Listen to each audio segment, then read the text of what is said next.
When I was 5 years old, my mom would take my older sister and I to a water park that had a creek where they had different levels of depth when it came to the water, and they had different toys that you could play with. And I remember my mom bringing us there every chance that she could throughout the summer, and I kept testing myself, trying to go deeper and deeper every day that I would go out there. And I remember the one time I kept visiting the same spot for 3 days, and it was a spot that I was comfortable with, and I would walk over to one of the poles that they had that would indicate which depth of water that we were at. And I'm not specific on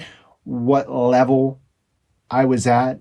All I know that the bottom of this water park was sand.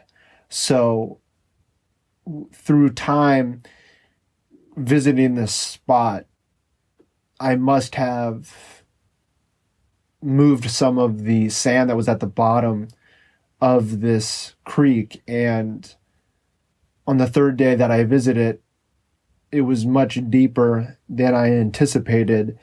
And I began to go under, bobbing up and down several times. And I didn't know how to swim. And thankfully, I had my older sister who was around at the time, and she did know how to swim.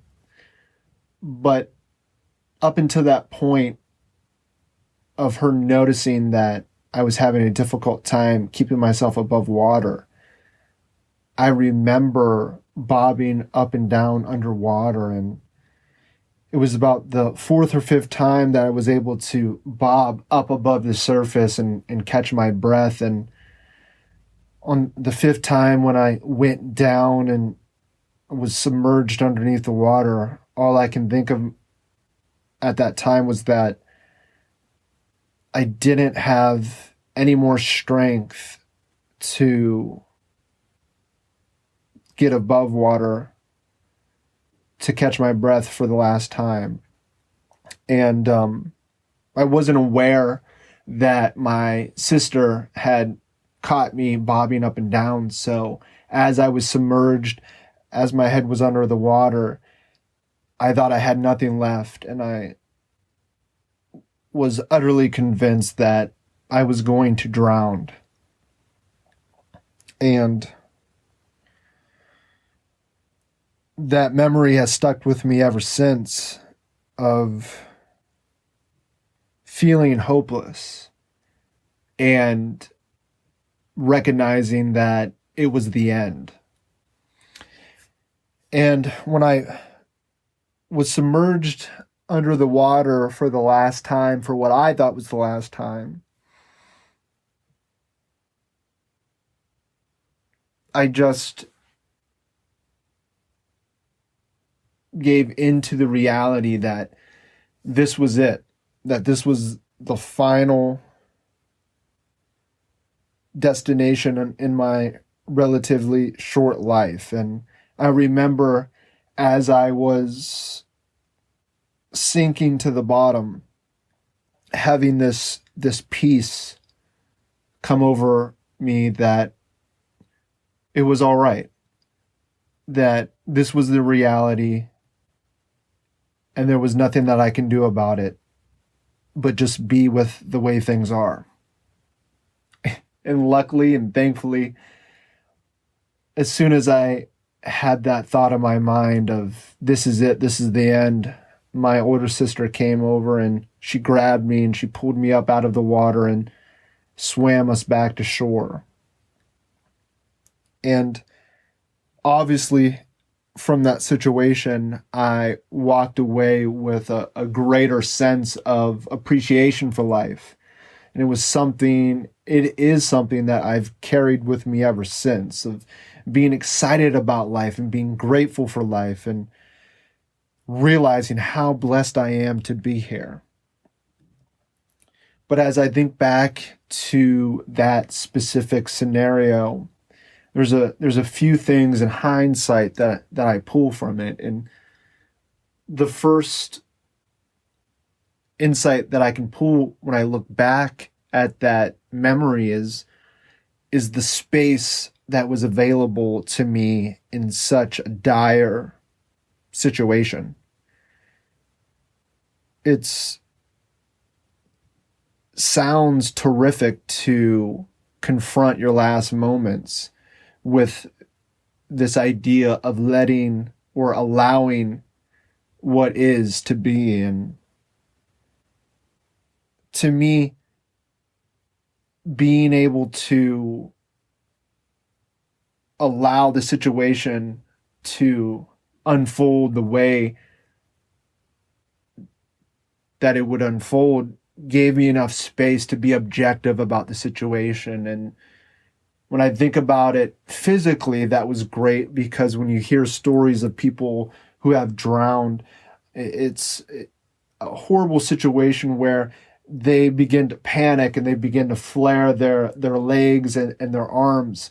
And it makes it difficult for someone who can swim and who can rescue that person.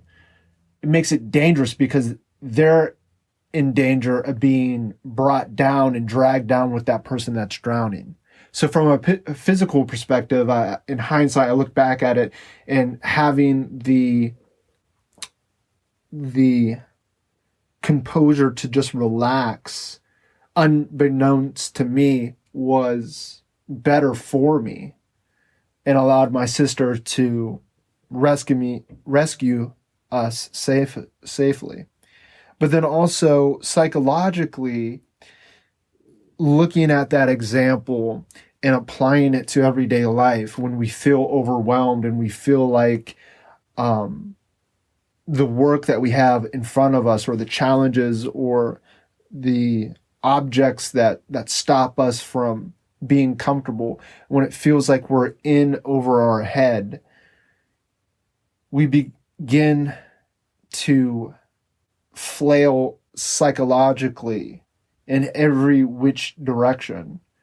And when we do that, not only does it make us less likely to be saved, but it also makes it difficult for others to approach us in a safe and meaningful way. The takeaway that I get from it is this ability to have space and to allow what is unfolding to unfold in front of us, because that objectivity gives us the ability to be with the way things are. And being with the way things are doesn't mean that you are happy with the way things are, or you just allow exceptions to your own standards to go through. But being with the way things are allows you to analyze the situation objectively and to make the best decisions that you can given the situation that you find yourself in. For me, being in a situation where I remember such a traumatic experience in my own life, to me seems like it's a blessing. Yeah, it's, as I've mentioned, it's a blessing to kind of take the realization of, I could have not been here to record this podcast, has given me a gift, and that gift is the realization of that life itself is a gift. And having the space to recognize a bad situation and allowing it to unfold and to teach you something is something that I'll carry with me, not only physically, but mentally moving forward. So I want to say thank you, Sissy, for saving me. And thank you, the listener, for taking the time to hear my story. And I ask that you apply any lessons that you found that at the time was difficult to understand and difficult to go through, and almost, whether it's physically or psychologically life threatening, apply it to how you move forward and embrace it as the gift for what it is. Thank you and have a great week.